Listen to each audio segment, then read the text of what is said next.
So welcome everyone. Welcome. I'm so happy that you're here to talk about something that's very close to my heart. I want to especially welcome the men in the group. Very brave of you, and we like to see representation. So there you go. I'm going to sit down now. I'm going to do very little talking. So I want to introduce our two wonderful guests. They're two incredible advocates for gender equality.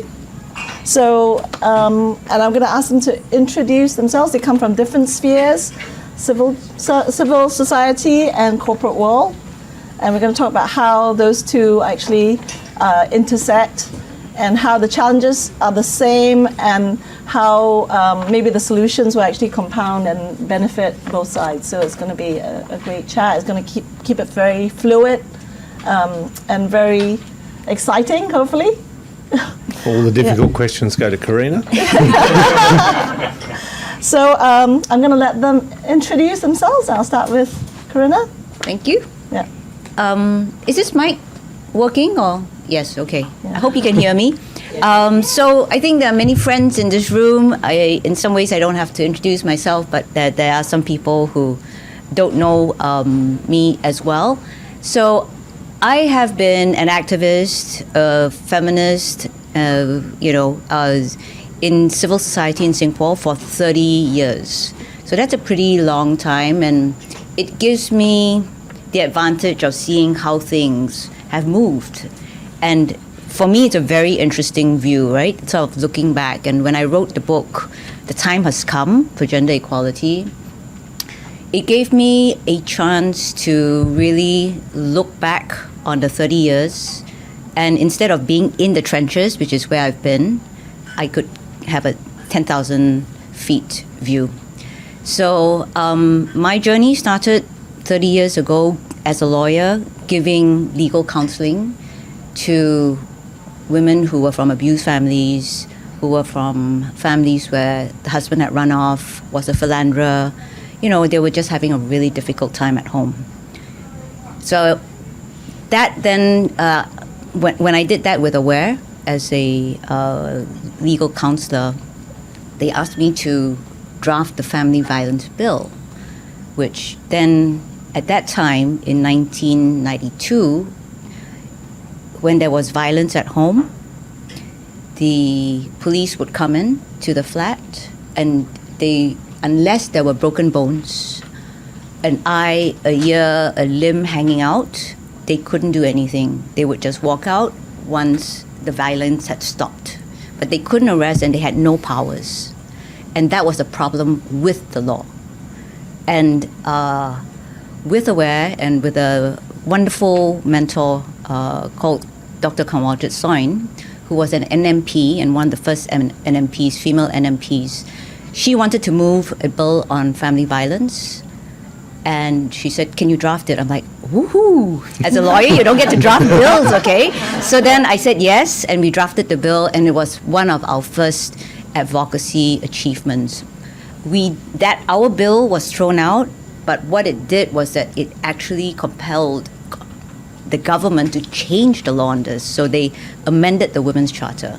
So then I began to see that you can make change at a individual level, where you will help people, individual women, have better lives, but you could make much bigger change if you worked at that systems level, right? So this is how I started my journey.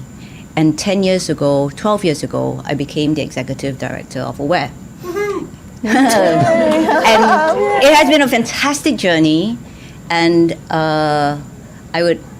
so anyway, that's I suppose enough for an introduction. You were appointed yes. the fellow, SR Nathan Fellow of the Institute of Policy Studies. You can't say that about yourself. But thank you. That's what you're supposed to say.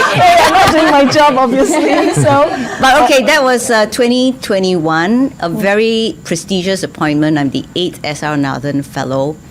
I was shocked and surprised to have that appointment, because that's usually very establishment, right? And I didn't see anyone like myself, civil society, actually giving these lectures.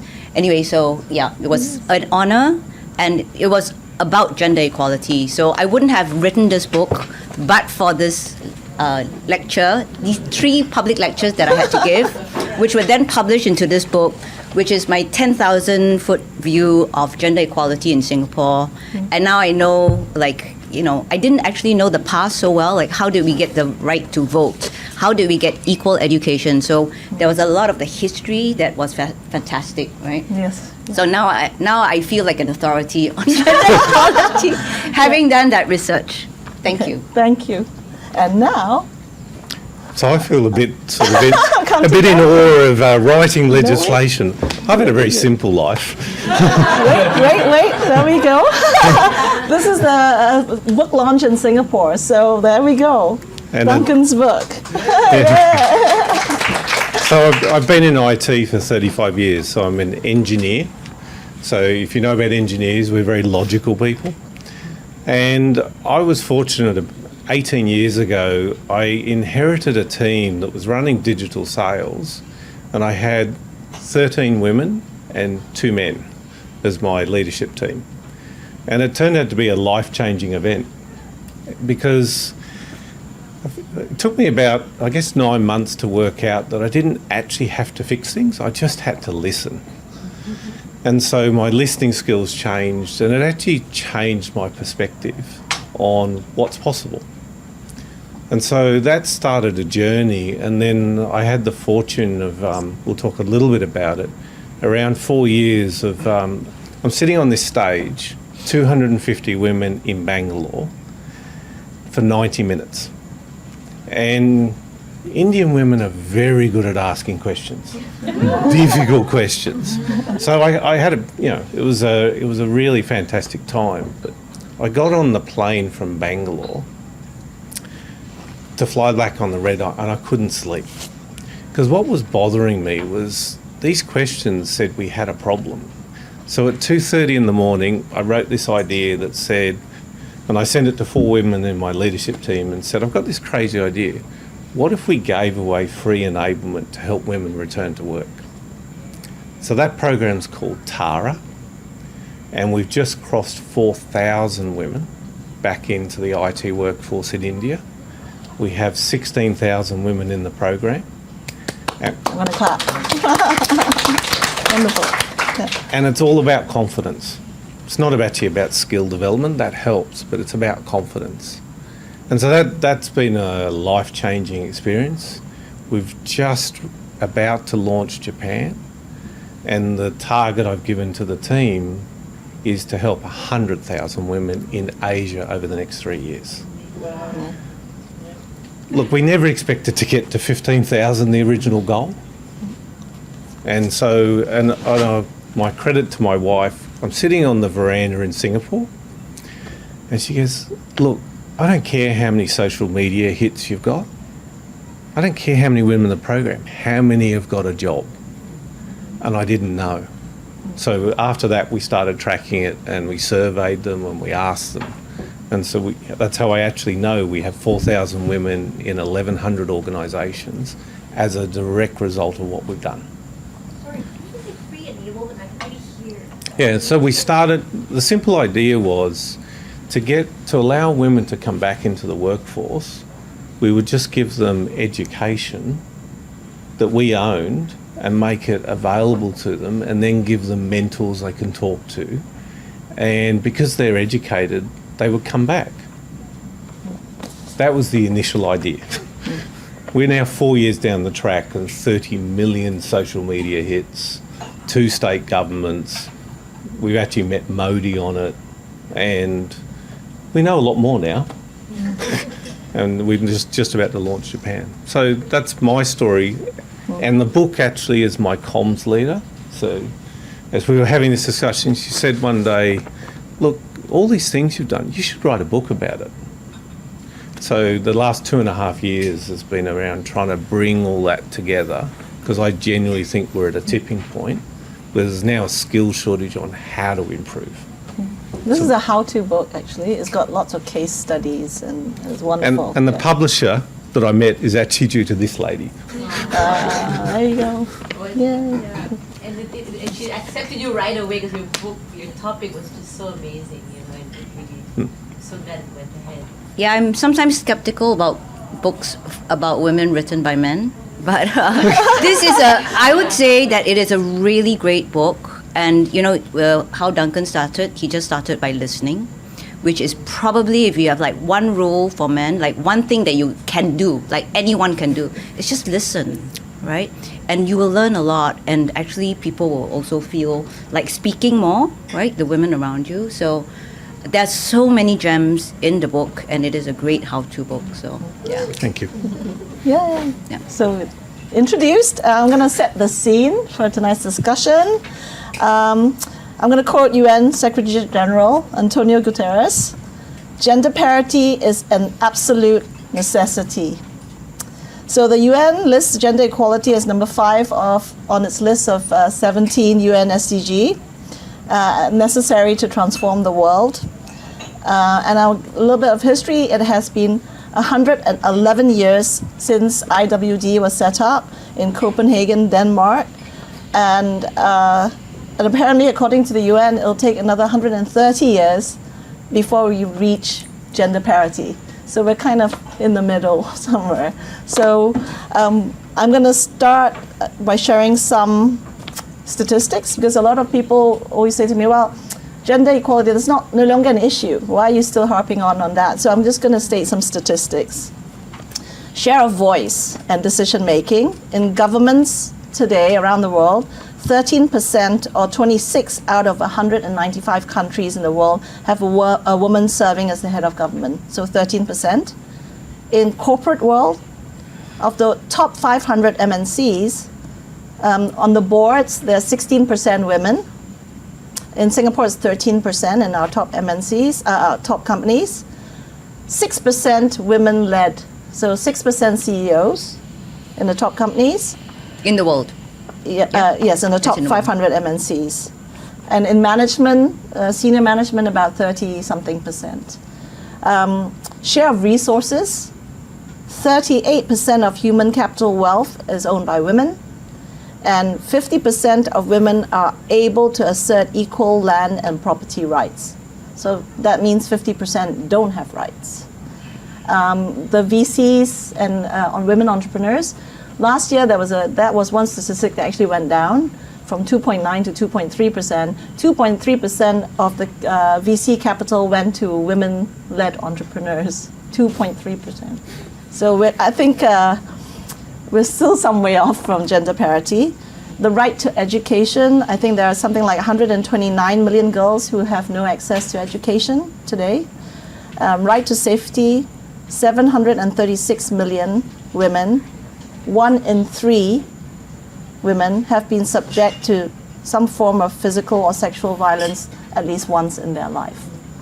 So, I mean, it's quite... Can I just share the Singapore stats? Yes, please. Yes, please. So, Singapore has actually solved one problem, which is education, right? We have had more women graduating from universities for the last 10 years. We have solved this problem some time ago, and that's why we can see an acceleration as well of gender equality in the companies and in general, right? So that's one problem that Singapore has solved, which is impressive. And you can ask me, how did we solve this, right? Do we have very enlightened government? We are enlightened insofar as economics is concerned, right? We needed, when the PAP government came in 1960, they knew every single person's labor and talent counted. So they said, let's educate everyone. So we got equal education, and let's encourage the women to work. But it was not by any means a feminist government. When it came to, oh dear, they're working, now who's taking care of the kids? They're like, no, the women can't do like those top jobs. They really need to do jobs that allow them to be, very active mothers, and the men will have to. So it wasn't, one of the lessons in the book that we draw is that it has to be a fundamental value in society. Otherwise, if it is because of economics or population management that we get this sort of outcome of gender equality, it's very shaky, right? At any time, you might lose it. So can we talk about the law that the threshold for medical students? Maybe you want to bring that out. It's in your book. It is in my book. And the history is fascinating because in the early years, in the 60s and in the 60s, we had feminists both in civil society and in the government, right? So those years were good. And we had the Women's Charter passed during that time. And then we had a barren period, which I call the period of no men. No women, right? There's a period where there are no women at all in the government, parliament, or in civil society. And during those 10 years, we backslid, right? We had the worst policies where, for example, what Jean is referring to, there was a 30% quota on female medical school students. You could only have up to 30% females be in med school. Why? Because the then minister said, because they keep dropping out to get married, and medicine is so expensive as a degree for the government to subsidize, right? So we had these policies and others come out when there were no civil society groups that were fighting and holding the fort. So it's actually really important always to have women in policy making and women in civil society, making sure that we don't backslide. But more importantly, I think if gender equality was a fundamental value in all of society, then we actually won't backslide either. Yeah. So that would be even better. And it was true in the corporate world as well. So I joined to run VMware for Asia Pacific and Japan 5.5 years ago. And on my first day, you get their office, I walk around to the next one, and Pam, who was running marketing, I said, have you got an organisation chart? And so she prints out a single sheet of PowerPoint with the org chart on it. And I actually recommend this because it's really useful. And it had the faces on it. Not just names, but faces. Pam, you're the only lady on the leadership team out of 22 people. This is 5.5 years ago in a company that believed in equality. 1 out of 22. And it was actually horrifying that I thought I joined a company that actually believed and executed equality. But it comes down to, you actually have to do something about it and work through that process. Yeah. And so it's, in some cases it's there, but it's not believed, or it's not enacted, or it's not even measured. And so that piece around, how does the company make it a reality, actually becomes really important. And the number of women is really important. So we recommend that you should have at least 25%, or 30% is better, at least that number of women in order to hit critical mass, right? Where women don't feel alone, where they feel braver to be themselves and to speak up, right? If you're one woman in a room of 10, it's going to be really difficult. And then you start being like the boys, right? Because you start being a patriarchal woman, right? And so Actually, I have an experience. So I was on the awards for the Future of Women the end of last year for the Mentoring Award. There's 54 nominees. I'm the only man. How do you feel? It was miserable. And I actually rang Pinky and I said, don't do this again. One man in 54 nominees. It was awful. Yeah. Being a minority for the whole evening. Unfortunately, it wasn't a physical event, so I wasn't actually in the same room. It was virtual. And I said, you need a male ally award, because being one in 54, it's an awful experience. You feel like you want to shrink. Yeah. Turn your camera off and just hide. Yeah. Okay. So. Anyway, that was the start for education, and then we went to very interesting topics. And then the next stat I wanted to share was, and this is, for me, when I discovered this stat, I was like, wow. So if women were in the workforce at the same rate as men in Singapore, and remember we have, more education than men at this point, there would be 225,000 more women in the workforce.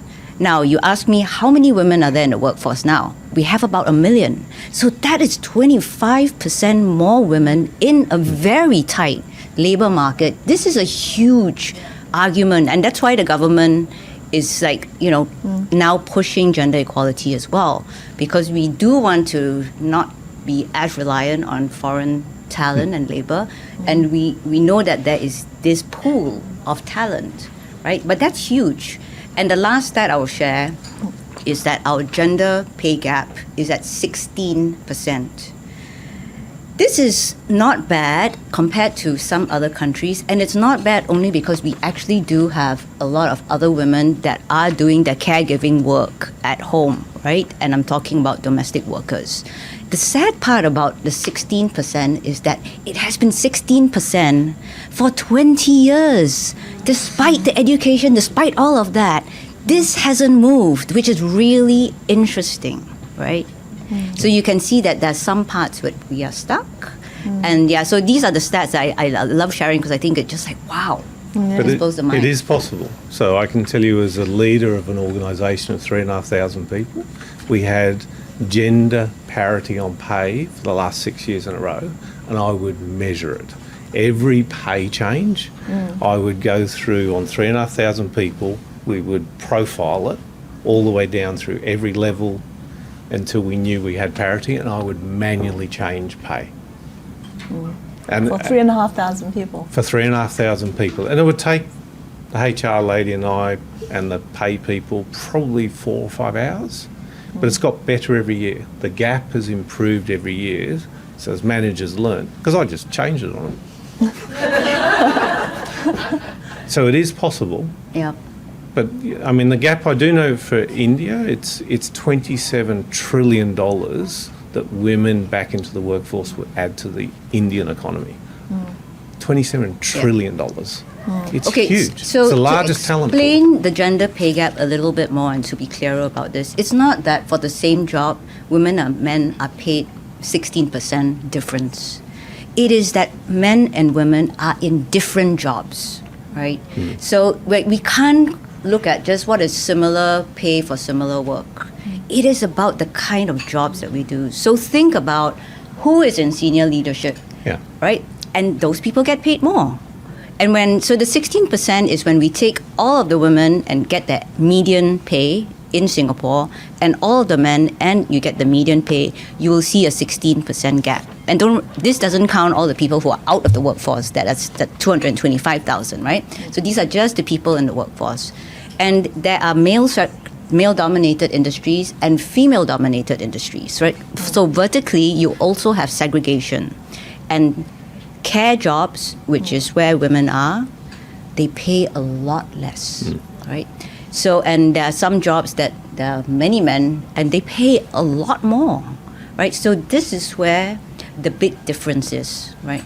But it's great that you're doing what you're doing, because and that difference is more like 6%. But it says you've got to create an environment that allows them to participate and contribute. So in the tech space, what the ratios look like women, entry level, and my worst performing country at the start of last year was 9% women, and we got it to 15 by the end of the year, and it's already at 18 now.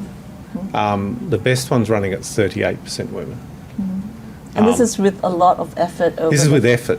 Yeah. So last year I moved 2.2% average across the whole 3,500 people. I love that you track it. It's just wonderful. And we know, well, I actually, and this is where there's, business management.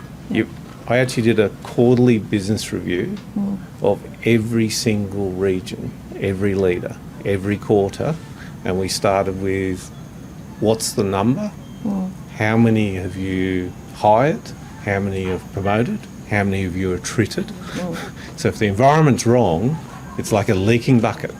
You hire 33% and 38% leave. And actually track it and look at the funnel of hiring, so we could see all the way through to who even applies. So I can tell who creates an environment that actually is attractive for women. So you can see it just on hiring stats. So I'm going to come to the next question, is what are the challenges, and then I'm going to get to the how you're going to solve it. So I think we kind of shifted around this space. But the first question, which you guys answer, is why do we need it? And Because it's still quite bad. it's still Despite the equal education and having solved that one. It's still quite bad. And also the benefits are clear. If you want to go to pure economics, like you said, that the percentage of value of in India of women returning is significant. And if you look at all the studies, those boards that have women, those companies that are led by women or have women participating, actually have done better in the stock market than other companies who have less diversity. So actually the numbers are bearing it out. Yeah. So the question next is, what are the challenges? And you talked about it. So I sort of ask you, what do you think the challenges are for Singapore from civil society perspective? So I sort of brought high level, my 10,000 feet thing. I identified three main things. One is caregiving, and how in our minds it is still a woman's job. In our policies, in our laws, it is very much a woman's job, right? So these ideas and norms are actually entrenched in policies and in practices.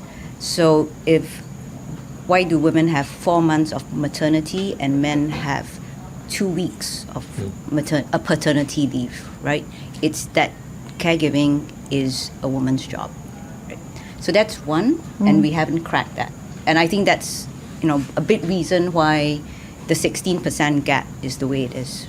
Right? Two is men are not yet, and look around and see how many men there are in this room. When you have someone like Duncan talking about his male experience, how he could be a manager that accelerated women, and we have a handful of men, right? So the point is that there are not enough men who see this as their problem.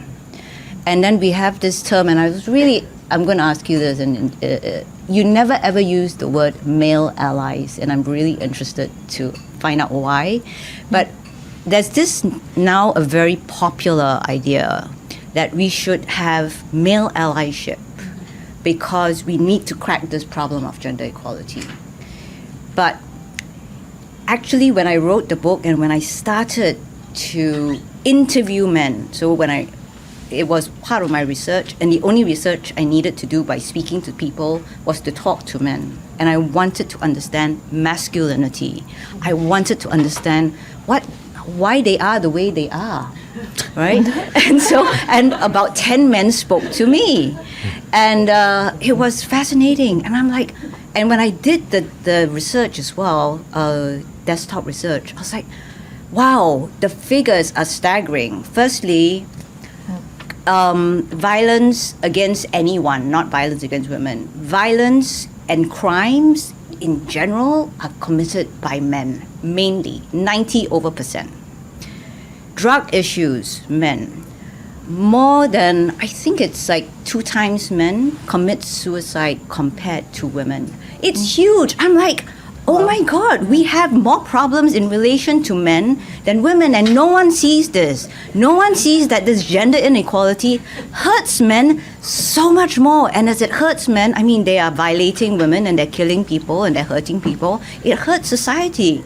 So that this idea of gender equality as a women's issue, and the government called it women's development, that's our program. I'm like, it is not women's development.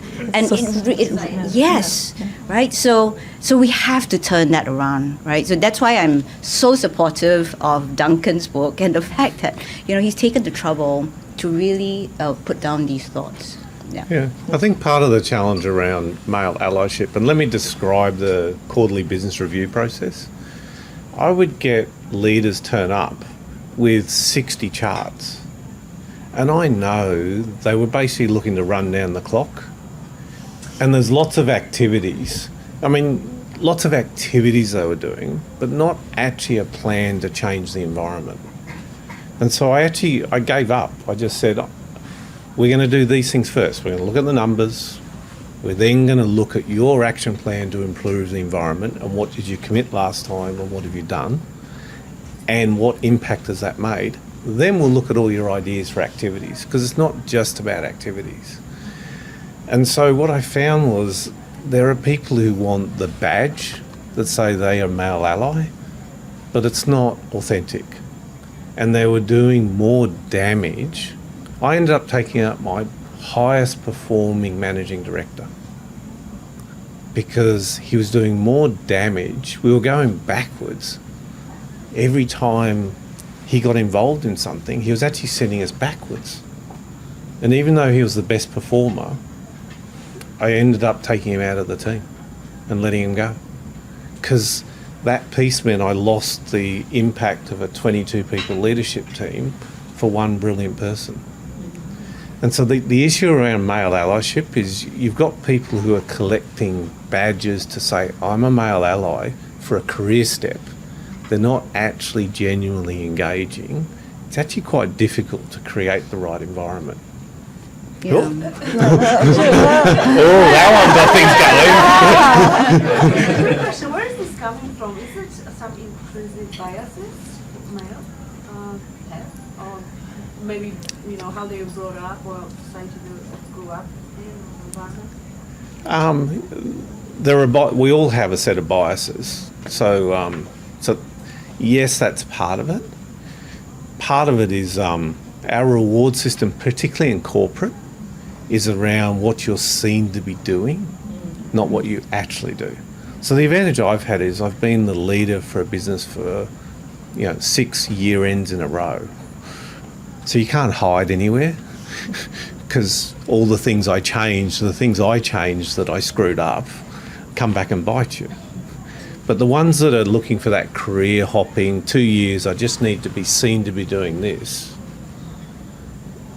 that's the danger. And actually as a leader, you've got to get it out of your leadership teams because it's actually hurting us. It's actually, one step forward, 2 steps back. So you didn't have a male allyship program? Not at all. It's about running an inclusive environment because it doesn't matter whether it's me with 54 women or someone who's gay or that whole piece. It's about everyone has value they can bring. And the data is there around diverse teams consistently outperform every team. I've had 6 years in a row of over 10% growth, so double-digit growth, 6 years in a row, and I know it came from being having a diverse team. It made the difference. And the tipping point's important. The 25%, it changes feeling like a minority and having other people around you that are like you. So one practical tip that I really liked from Duncan's book was his idea of clustering. So you don't have enough women, then you put different women in different teams. That really doesn't work so well. It is better to put them all in one team so that they have the 25%. They will do better. They will thrive more, right? And I thought practical. Yeah, look at your organisation sense. chart. Look at the faces. What are the next 3 roles? I don't care that it's not the managing director of a country. I just need to get to clusters and informal teams that talk to each other, and that builds momentum. And once it builds momentum, it got easier to attract more women. And when we attracted more women, we watched the tone changes, like the environment changes. I think out of 22, 20 cried at some point. That's men or women. It's not about gender. It's about running an environment that people can bring their authentic. I have a question, because as you're making all these changes, were you ever questioned or challenged on what are you doing? Why are you making people cry? Why are you making so? Every day. So Yeah. How come you allow emotion or something to come out in the workplace, or people should be professional, they shouldn't cry? Where did that come from? I haven't seen any rule book that says. It's the rule book of men. That's the one reason why the workplace is meant to be unemotional, because it was designed for the ideal worker was a man. I'm an engineer. They didn't have these emotions. They're about the least emotional group you've got. They only had anger, which wasn't counted as an emotion. That's more expression of emotion versus emotion. Right? Yeah, Like, but it was people meant to still be. like Yeah, emotion. you had to suppress that emotion, right? Yeah. It And was. I would correct that to say it's not the emotion of men, it's the emotion of patriarchal behavior that hurts men and teaches them they cannot show their emotion. Oh no, this is the problem. It's for sure. It's not the problem of men. It's the problem of the system and what it has made Yeah, of men. Correct. That's Yes. Yeah. So No, no, no. It is never. It is never about men, and it is never the problem of men. It is a systemic problem. Yes. So this Correct. It brings is us to patriarchy. toxic masculinity, which is not talking about gender, it's talking about a set of behaviors. So there are certain things that we all do and say without even thinking about it. Things like man up, you throw like a girl, boys don't cry, man of the house, real men don't do this. So this is kind of, I think those are the things. So what do you do when you come across these situations? What is the so I'm getting to the what's now. So we're talking about The thing is, you see them every day, and actually, the more you look, you actually observe them, and do something about it. You'd be surprised how little it actually takes to actually do something about it. So just either call it out. So, I'll give you an example. So I had a managing director that liked touching people in his 60s. And one day, one of the women said to me, "I'm actually uncomfortable." I thought, that's... And then I went and asked 4 other women, and they had never told me. They were also uncomfortable. So I've got this managing director. So I sit him down and said, "The women are uncomfortable about you touching them." He was mortified. And then he actually, in his 60s, he changed his behaviour. And people noticed. But you've got to be brave enough to say, in an inclusive environment, if someone's uncomfortable, so how do you get it out? How do you find out and then do something about it? Don't wait. I can tell you it wasn't a fun discussion. So, Were you happy afterwards? Was he grateful that you actually brought it up? so here's the fun, and it was a classic. We're at this event in the US about 6 months later after I've had this difficult discussion, and I'd had feedback that people had seen a change. I'm standing there, and this woman comes racing up and says, I'm not going to say his name, says his name and gives him a big hug. And he's looking at me over a shoulder and goes, "What do I do?" freeze. But he knew. So the difference is he knew. He'd had the feedback, and she chose. But he was looking at it going, but you told me I'm not allowed to touch. And then we had this great discussion after, and he said, "No one ever told me." So, I have an inherent belief that we're actually we're at this time, and we've had this discussion. Yeah. We're at this time where it's becoming more mainstream and it's acceptable. Now we have to do things. And we all have to be part of it. Difficult conversations. Yeah, some of them are. Yeah. So there's a quote in your book: "Treating men and women the same is not treating them equally." Okay. Can you explain that? So this is the one that drives me nuts, because I get it where I hire the best person for the job, and you hear it time and time again. And when they talk best person for the job, they're talking about this ideal resume that they had 15 years of continuous experience, they've done this, they've done this, they've done this, which automatically has a bias in it and excludes every woman that's gone off to have a baby. They can't even qualify. And so you end up with this systemic bias in the way things work. And so for me, that's one of the code words. If I hear any leader talk about, I treat everyone the same. So think of yourself as a coach of a team. So we're a team. There's 30 of us here. My goal is not to have you all operating the same and treat you the same. My goal as a leader is to get the best out of you and out of you and out of you, which means I need to give you different things. So if I'm treating you all the same, the team's going to perform at a suboptimal level. No coach of any high-performing team has ever treated everyone the same. So why are business leaders, government leaders, talking about treating everyone the same? It's just wrong. And it fails again and again. So if you hear it, you need to call it out. So people used to say, oh, you want to be gender blind. We're like, no, you don't want to be gender blind. You want to be gender conscious. You want to know, that men and women were brought up in this world in very different ways, right? And there are patterns of behavior, and women will have this inner voice much more than men saying, oh, don't give the answer because it could be wrong, right? And so you need to know that, and you need to then perhaps either pause a little bit more or invite someone to actually give the answer or say what they're thinking, right? So you need to be conscious, and it is a skill. So, if I say gender conscious, men might say, oh, managers might say you cannot be that way because it's not meritocratic. But if we actually say you want to be a good manager, you want to get the best out of people, it becomes a much more acceptable message. Yeah. Right? So sometimes we just need to find the right way of saying it. Yeah, because that inner voice, the reason women are top performers is the inner voice. The reason you lose confidence is the inner voice too. So the challenge, and my technique is tell stories. So, and even with my daughter, who's now 25, she would clam up and she wouldn't tell us what's wrong. But if you go down the pool and you don't face each other, and I tell stories about something else, she'll suddenly connect to that. And even one of my leaders, I had a Porsche 911 when I was in Australia. I took her for an hour and a half's drive.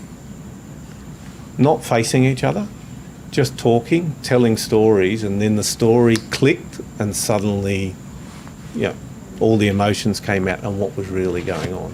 So I tell stories because it just gives time. So Corinna's right, you have to give it time and you have to create an environment that allows it to come out. Yeah. How much of your time is spent talking to people and coaching them and mentoring them? 3,500 people. So I would reach down 3 levels in my organisation. Probably more than 50%. And you have this thing I read in the book. It's called listening differently. What does that mean? Like we learn about the 5 levels of listening, how you're solving the problem and not really listening, then deep listening, but this is listening differently. What does that mean?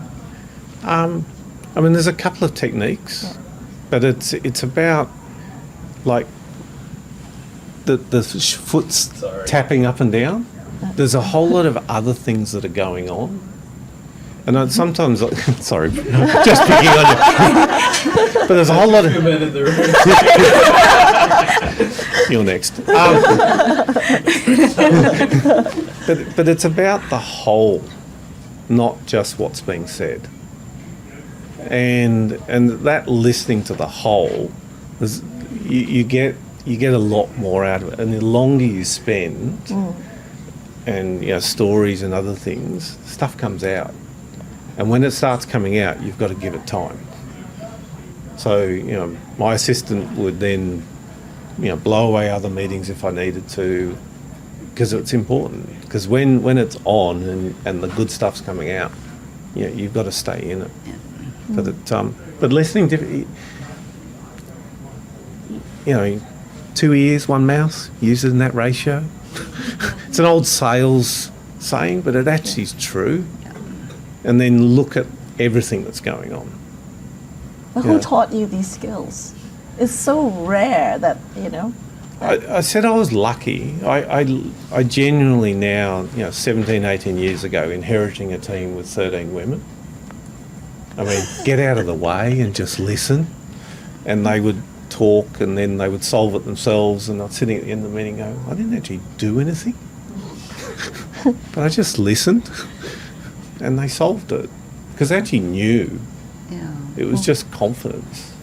So I'm asked often, like, women don't speak up. I'm like, oh my God, would you like to come to AWARE? If you create that environment, right? I'm like, guys, we have to move on with the meeting. There's so many ideas. Yeah. There's so, the team is fantastic, right? So if you create an environment where people feel safe, they will speak up, right? So, and that's why numbers actually do matter, right? And I do have an all-female team at AWARE, and we have 50 of them, so it is, I have to say that AWARE board has been a blessing to me.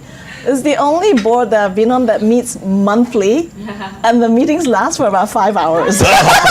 And we're still there talking about, okay, strategic gossip. they might think you're very inefficient. No, we get all the things done.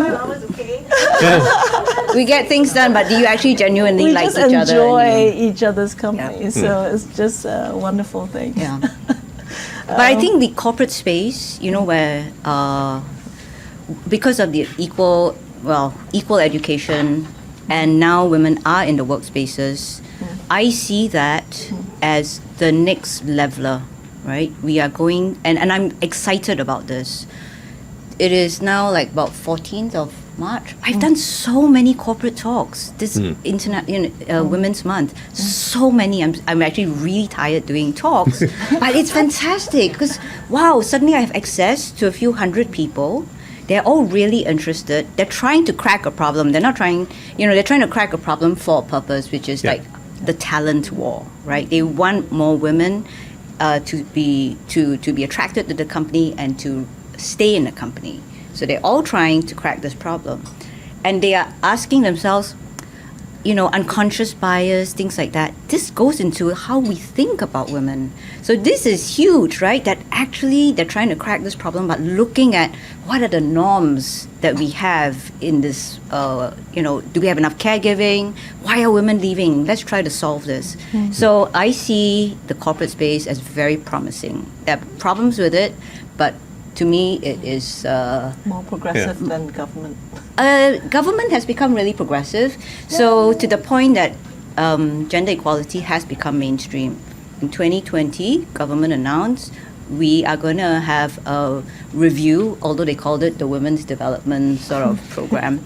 But we're going to review, and we're going to make gender equality a fundamental value of Singapore. So the government said this. And then they appointed me. That's why I got this SR Northern, because they were really serious about, promoting gender equality. And then what I see in companies, that's the other thing. That's fantastic. There are also currents going the other way. What's happening online is not great, right? Online harms and sexual assault is rising. Now, is it actually rising, or is it that more people are reporting? It's hard to say. But I do think technology is a problem when it comes to sexual violence and harassment, right? But there are definitely some currents that are going against gender equality. But I agree. I mean, it's actually an interesting time. It's on the agenda. Yeah. I'm getting an invite every week to come and talk, and people are... They're struggling on the how. Yeah. And actually, fundamentally, that's why I ended up writing it, was how do you help managers and leaders with skills? And if I get someone to read it and they just pick up one more thing they do differently, then we actually need to lift the average skill level of all managers and leaders. It's got to come up. They don't know how. Yeah. So that's part of the goal. Because I actually challenge your introduction. It's not going to take 136 years. Yay! I'm quite happy about that. Because I've seen... In the world, it might. It will. That was a global figure. Okay, Singapore, Australia, Asia will get there well before that, because there's a talent shortage, so there's a need. That always helps. Yeah. The second thing is I'm seeing leading groups, so an MD that has 600 people moving 6.5% in a year. Because I've sat in those meetings... I've done a women's round table, and they said, so how much did the organisation move last year? 0.6%. And they could do the calculation. They go, that's 136 years till 50-50. But I'm genuinely seeing, leaders doing 6.5% in a year. 6.5% in a year from 25 to 50. Hey, that's in your working lifetime. That's in your next 2 career steps. So I'm actually pretty bullish. I think it's we're at that point that it's starting to move. This is true for white collar office, and but there are a lot of problems at lower. There's Yeah. a class problem as well, Yeah. right? But it's at least if one domain moves, it will pull up other Yeah. domains. Maybe moving. Oh, sorry. Go ahead. Yes. Yeah, Yeah. just on, so that's what I wanted to ask earlier. Like, you said that the environment matters and the activities. Well, the activities matter as well because Yeah. you have to be careful on balancing. But similarly with statistics, like it's about being careful on balancing as well, right? Like, how do you make sure that this 6.6% was moved the right way? And I'm not saying, I'm not getting into that meritocratic debate. I'm more Yeah. saying I've seen organizations go straight up like this role has to be a female hire. And I'm talking about Fortune 500s, right? I mean, like anyone really. Yep. So like, how do you balance those behaviors? Or are you saying that's okay because we're solving a bigger problem? Actually, if you're force fitting it, Yeah. it won't stick. Yeah. Is my experience. I mean, as an MD or a CEO for a region, I could have forced it, but it doesn't stick. And my question is more, you wouldn't force fit, but the people reporting to you because they know that matters to you. Like I'm thinking, like I have a boss. He has told me gender equality is a problem. I need to solve this. Yeah. I know my promotion 2 years down the road is that, so I can start behaving on a vanity Yeah. metric. How detrimental is that decision? If you're below 25, so you're actually generally trying to change the inclusive environment and get to at least a tipping point, you can be more dictatorial about it. Okay. Because you've got to get to a point where people are not a minority. I mean, I was horrified. I'm sitting in my boss's leadership team, and the CFO, she'd been in the role 3 years, and most people had left the room. I said, so has it improved? And she said, look around you. There were 6 of us left in the room, and she was the only woman. And that was like, for all the hard work, we're still not there. I wonder, are we really seeing that being the progressive curve? Is this what some people say is positive discrimination proving to be that detrimental, or just a very uncomfortable chapter in the life we're living in the working environment? Yeah. I don't know yet. No. I ask her the question. Is it yet provable that it's detrimental? The proof around diverse organisations deliver more is you can't challenge it. It's so consistent now, and there's enough research to prove it. I think that for me, part of the challenge comes down to even simple things like a job description is biased. And the process is not saying our business is moving to the next level, we need better collaboration, we need people who can challenge and bring a different perspective, not another engineer with 35 years experience of, very linear experience. So we're not even asking the question, what should our team look like? And what are we trying to create? That's related to my question. We've got a lot of statistics that are lagging indicators, if you like, of what works. And you've talked about creating the right environment that has diversity, 25% being a tipping point. Mm-hmm. What for you are the strongest lead indicators of what works to create those outcomes? So you've mentioned, is it a job description? Is it at the recruitment level? Is it an interview? Is it creating the flexi time to keep? What is the strongest lead indicators is my question. There's a couple of things. So I had a brilliant talent acquisition team. And so we were looking at the funnel of who even applied. And actually, I have a fun story. This is Japan. So COVID hits. And our graduate recruitment was from the universities was always done in the office. And we would invite them all. And we had about 20% women would turn up. COVID hit, couldn't run the graduate recruitment in the office. Had to do it virtually. So in 1 year, we ended up with 45% of women turned up to the virtual event from 20%. And we hired 45. So it's all about the funnel. And so the first thing is, we changed our recruitment processes. Because what happens is if you turned up in a room and you're a minority, it feels bad. So they just didn't turn up. So you went to virtual recruitment, and our number of women turning up is up everywhere in every culture. And we learnt it by accident out of Japan, of all places. That's the first. Yeah, I think there's no one thing that But I think there's a works for second everyone, thing. right?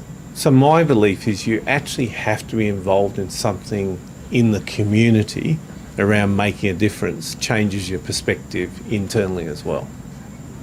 I mean, my aha moment around the difference confidence makes, I knew it was there, but now having ran a program externally, it's completely changed my understanding of how much confidence matters. It's huge. It's the number one issue by far. And that, in being the team involved in that process externally with the community, has changed their view internally. So it is connected. One last business statistic for you. Our number of applications to join the company last year was 386,000, and we hired 4,300.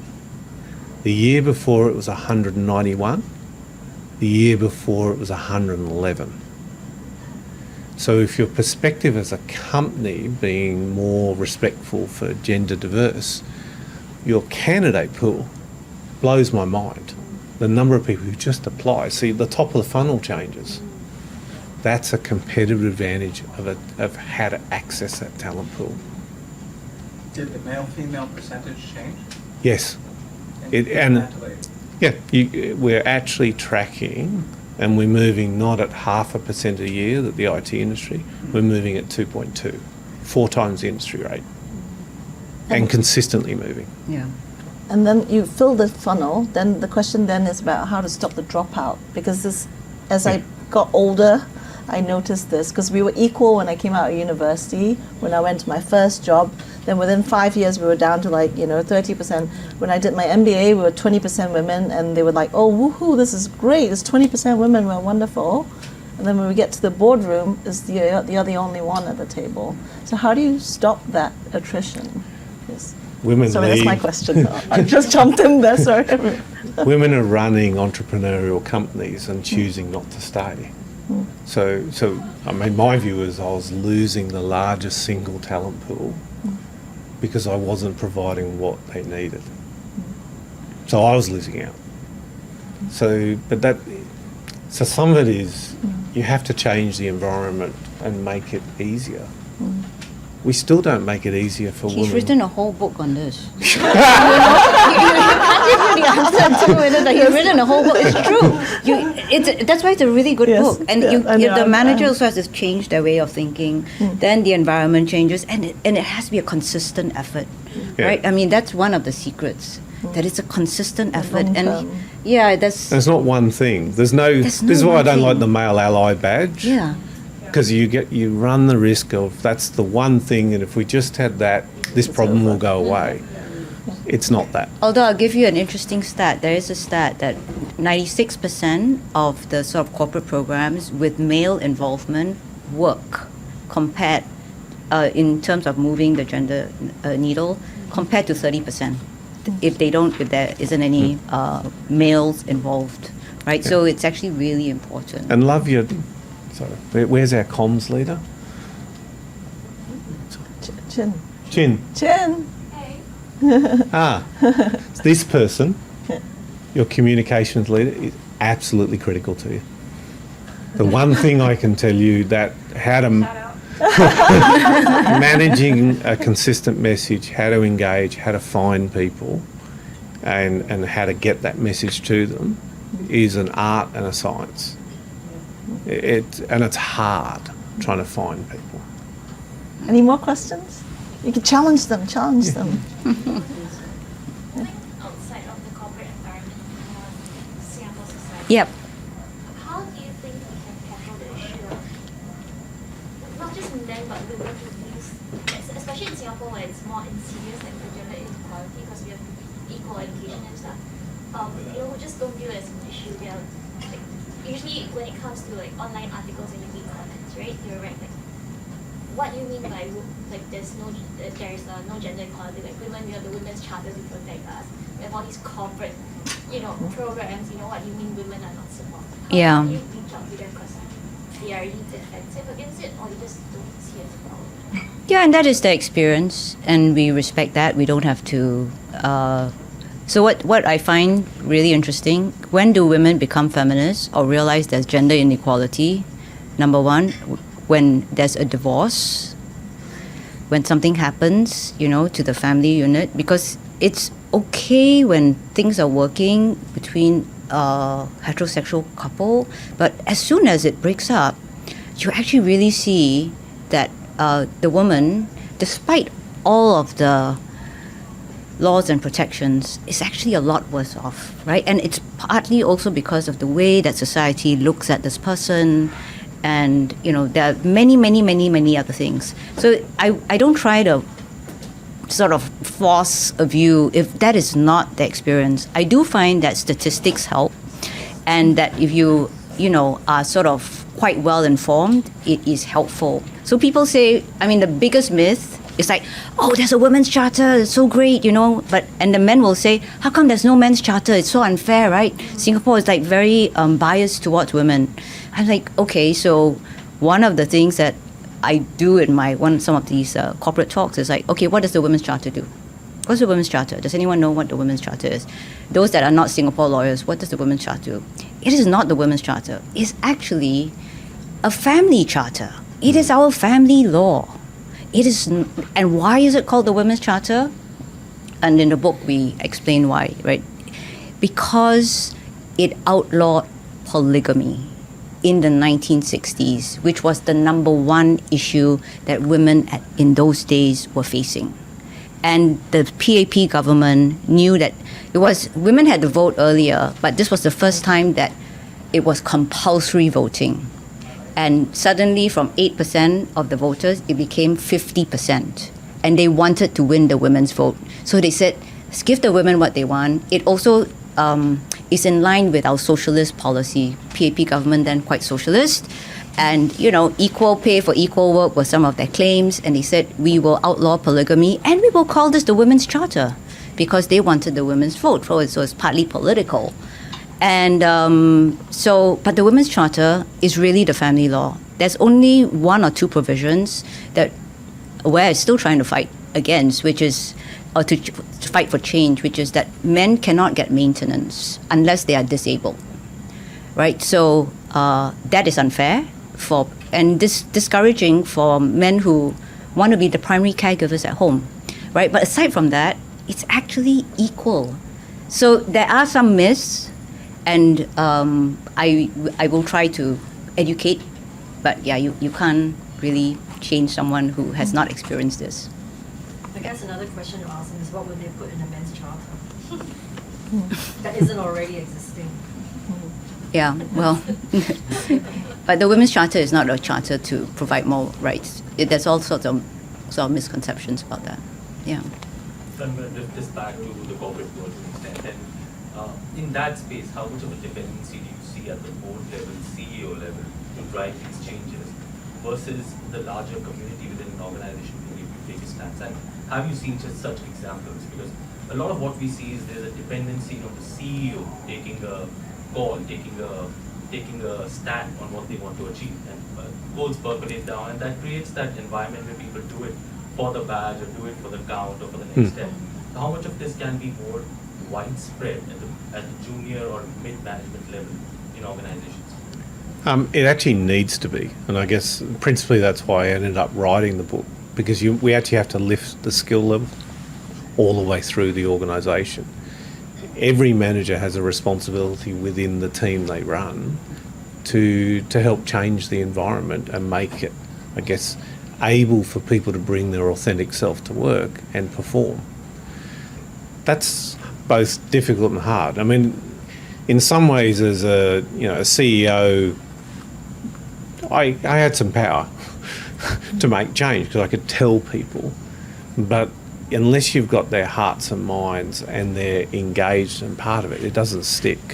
Because you say do, and then you walk out of the room, and you've got people in 30 countries. You fly out of the country, and they say, "Oh, good, he's gone." we can go back to the way we were doing things. So you've got to embed it all the way through the organisation. And it takes time. It's not an easy fix.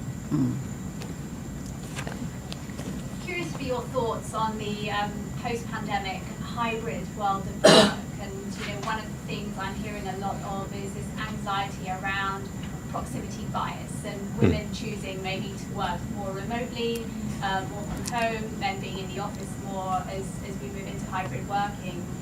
What are some of the ways that you're seeing that we need to ensure that we don't have the gender gap increase and we don't create that out of sight, out of mind, that doesn't come to life in a way that disadvantages women? So I think in the first year of the pandemic, women lost ground.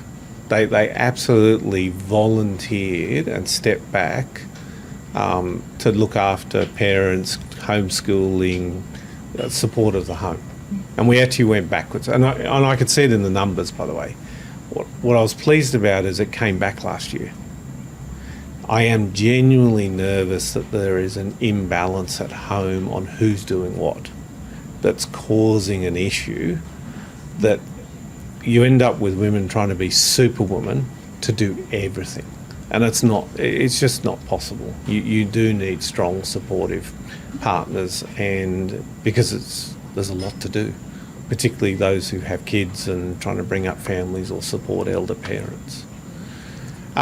There's a couple of interesting things. My VP of marketing is in New Zealand with a 1-year-old and a 3-year-old. Now, New Zealand time zone to Singapore. So if you have had kids, you know about witching hour. Okay, so between 5 and 8 p.m. is just horrible time until they go to bed. Trying to get them through bath feeding and everything else, and they're tired at the end of the day. So she's joining from New Zealand when we're running leadership meetings around witching hour. And her husband's trying to maintain 2 kids, 1 and a 3-year-old, and it doesn't always work at that time. So the nice thing about virtual is, Paula, can you just put a comment in the chat? Don't turn on the video. Don't turn on the audio particularly. But just make a comment in the chat. And so you can actually if you know what the environment's like, you can actually be inclusive and you can manage the engagement. But this is where it's about helping everyone deliver their best. And so she didn't turn on the video, didn't turn on audio, and she still was able to participate. But you have to, as a leader, this is where you've got to know the bigger picture and be part of it and enable her to contribute. She's an amazing marketing leader.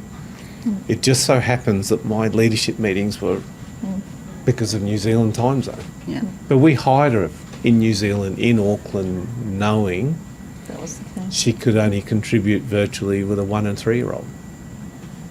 So I'm actually bullish around technology helps. But the chat session in technology, use it. Use it for those that are quiet and ask them to contribute and set them up for success. Paula, it'd be a really good idea, this work you've been doing, can you make a comment or can you share with the team this? I'll create an opening for you in a couple of minutes. And manage it and allow them to contribute and use the technology for good. So I think that's really interesting. There's a lot of problematic thinking around how some people in the corporate world will say, we have to cater to the more complicated circumstances of women because of caregiving. This idea that first of all, women do more caregiving, and then some people are like, okay, we know we have to be inclusive, but do we really have to? It takes more work, it takes more time, it's so complicated. I think that I wonder if there's more ways to institutionalize or make have more conversations about how caregiving is fundamentally an economic contributor to the economy. Like, how would the economy run if there were, It wouldn't run. Decided not to caregiving, right? So, and why should it be women? But that's not the company's concern. Right? So that's one of the problems of capitalism. It's not the company's concern. But they don't care, right? So then you have to think about whose concern is it if you're going to make that argument, right? And is that, it sounds like it is a national concern, right? And it is one of the reasons why we don't have enough babies. Well, it's Right? not a company's concern because it's not.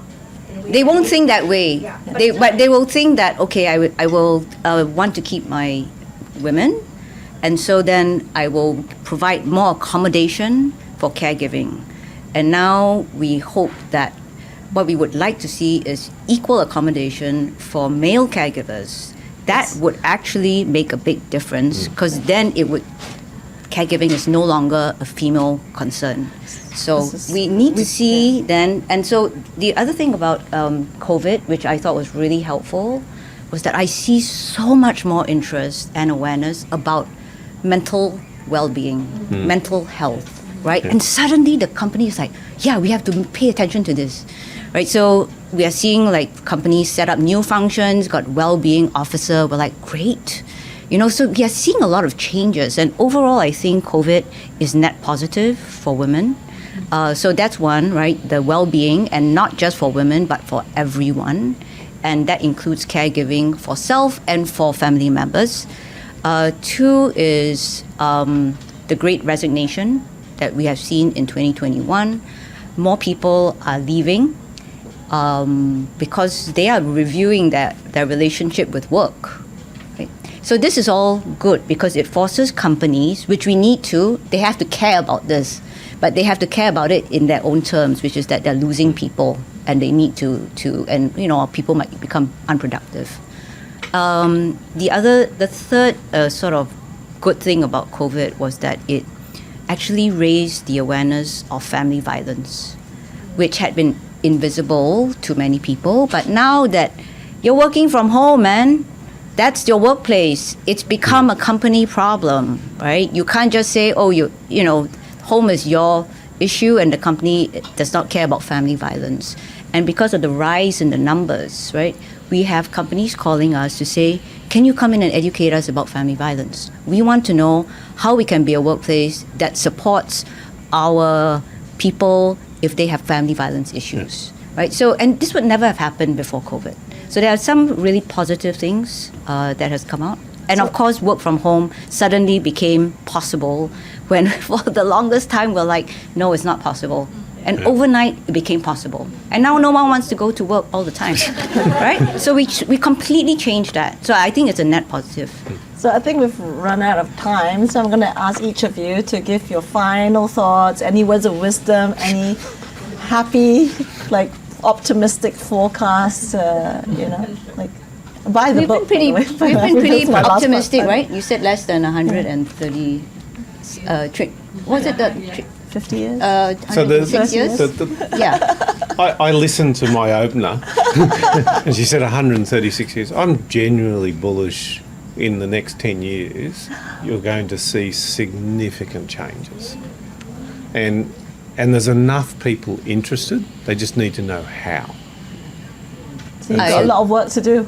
Absolutely. No, I agree that there's huge momentum now in the company, in the government sort of, even the 1 year long consultation on this issue with the public made a difference, right? Because we kept reading about it. There's a women's thing, they're asking women about their views, and then they would report back and say, oh, this is what we've heard. So actually, I just saw that there was a lot more chatter and interest in this whole thing. And now they will have their white paper coming out probably in the next 3 months, which will say, Singapore's going to do this in order to promote gender equality. So there is momentum in companies, there's momentum from government, and AWARE's strategy is to ride on this. So as many community engagement things as possible, because now the government sort of, they got the memo. Gender equality is really important, right? So it's going to become a fundamental value. So we'll continue to push that, but I think engaging the community is probably